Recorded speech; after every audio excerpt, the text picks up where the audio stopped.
So at some cases, I might just put my phone down or my phone's about to die. So we're gonna have to do this quick. If my phone dies midway during my recording, I'm gonna be pissed. I'm gonna be telling you a scary story. Why is it scary? Because it actually happened. It didn't happen to me though, so my brother actually told me the story, so shouts out to you. I have a warning to tell you all. You have every right to believe that it is not real. There's going to be some parts where I talk about saying, There's no way that could be real. That's completely fake. you have your rights to believe what you want to believe. We are in the grand old country of America, so you get to believe whatever you want. Warning in mind, all I ask of you is just for a little bit of trust. And that's it. Let's get started immediately because I have 4%. Fuck. Okay, we gotta go.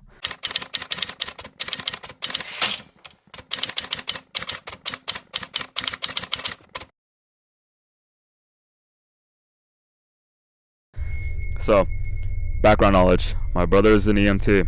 He's a paramedic. Search up what a paramedic is because I'm not going to provide a description for you. So, a paramedic, one of the things about being them is that you have either days where you come home or days where you do not.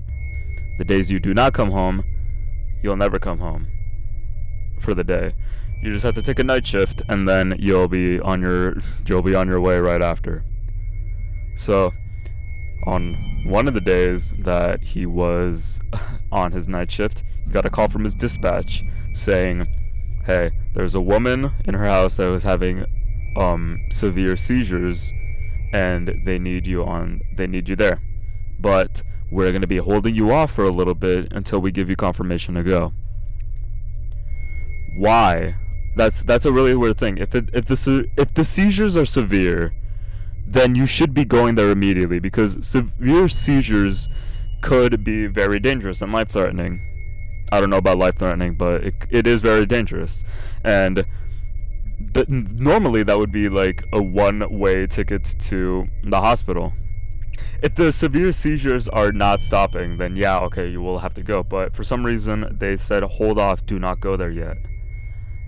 I don't know. But when they did get confirmation to go, they went, and on the scene, there was police, which, shit is hitting the fan. Shit is hitting the fan if the police are there, and another ambulance. My brother went out, and he was talking to the police officer saying, okay, we're going to handle this. We're going to see what we can do. Upon walking into the house, what they saw was a man standing right next to the woman on the ground. The really weird thing is that the man was wearing a suit. Like a full-on suit. Like, I'll put a picture right over there. He was wearing a full suit. And the woman was on the ground, like, having the seizures. So, what inevitably happened was, my brother was exploring his surroundings of the living room that he was in. He was talking to the husband, in Spanish. They only spoke Spanish. So, with a very, very big vocabulary that my brother does know about Spanish, he was talking to them. And he says, okay, we're going to try to handle the solution. We're going to see what we can do to save your wife. So supposedly, the man was performing an exorcism. That's terrifying, because exorcisms are technically real. They can happen to banish demons or other paranormal ghosts, I guess. I don't know. I had the definition, but I forgot everything about it. But the thing was, for some reason he knew just like immediately after walking in. It took him like a good 30 seconds to figure out what happened. So what happened was he went down, he talked to the woman in Spanish, seeing if he could get communication with her. She did not pay attention. Rude bitch.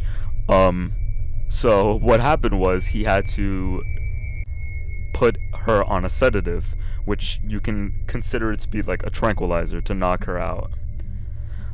Because she was possessed. She was like saying things in like other languages, probably like in Latin or something.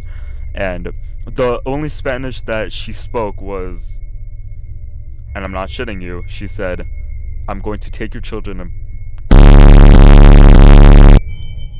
That's terrifying to hear. I should not be saying that. This is going on YouTube. I'm going to be censoring everything.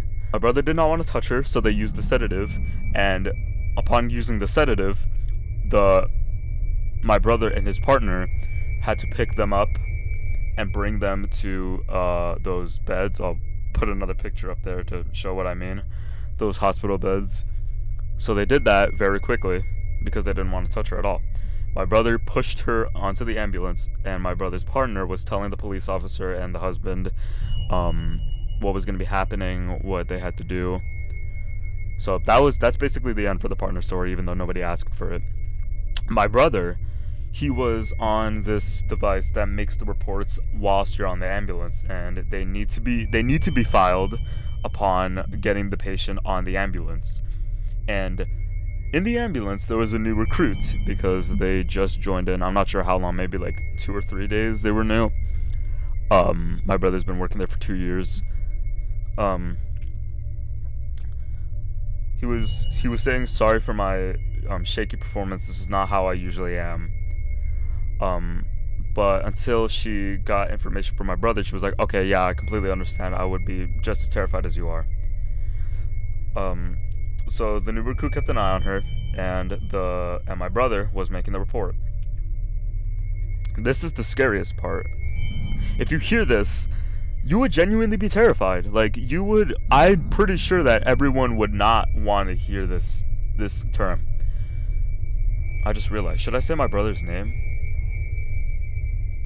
Yeah, I'm gonna say it, but I'm gonna censor it out because no one's ever gonna hear what my brother's name is. So, as he was making the report, the new recruit said, "Do not look down. Whatever you do not look down."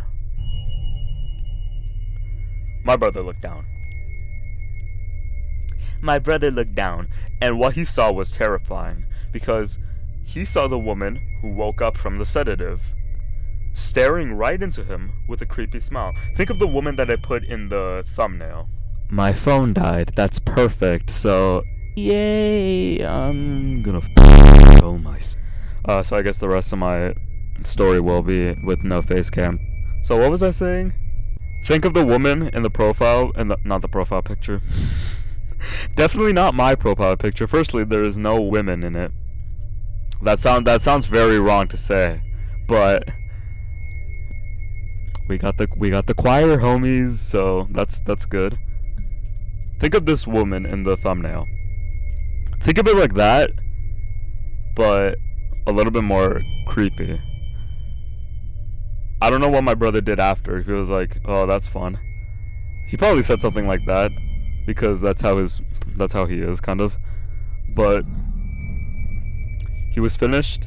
He finished the report. He was like, "Okay, bro, we gotta move." But the thing is, when my brother walked away, she kept looking in the same direction. She kept looking up where my brother used to stand and like not move a thing. So they had to put her on another sedative to make sure she wouldn't wake up.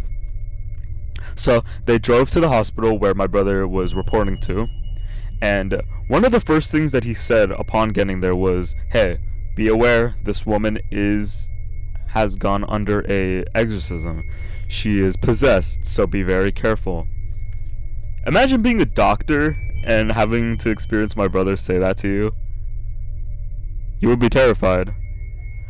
I honestly don't know what you would do in that situation. Either you would fuck around or be genuinely scared.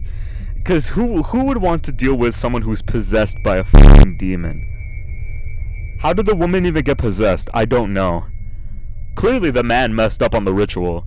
Because he didn't banish the demon at all. If anything, he's just made it more pissed off. But upon finishing, and like he got back to the station where he worked at, he did not sleep well because that terrified him. I had to move quickly. So if you hear microphone noises, it's not my fault. Go. Load, motherfucker. Hurry. Okay, I still have it. I still have the recording. Woo! Okay, you can die now. You can die. I don't care.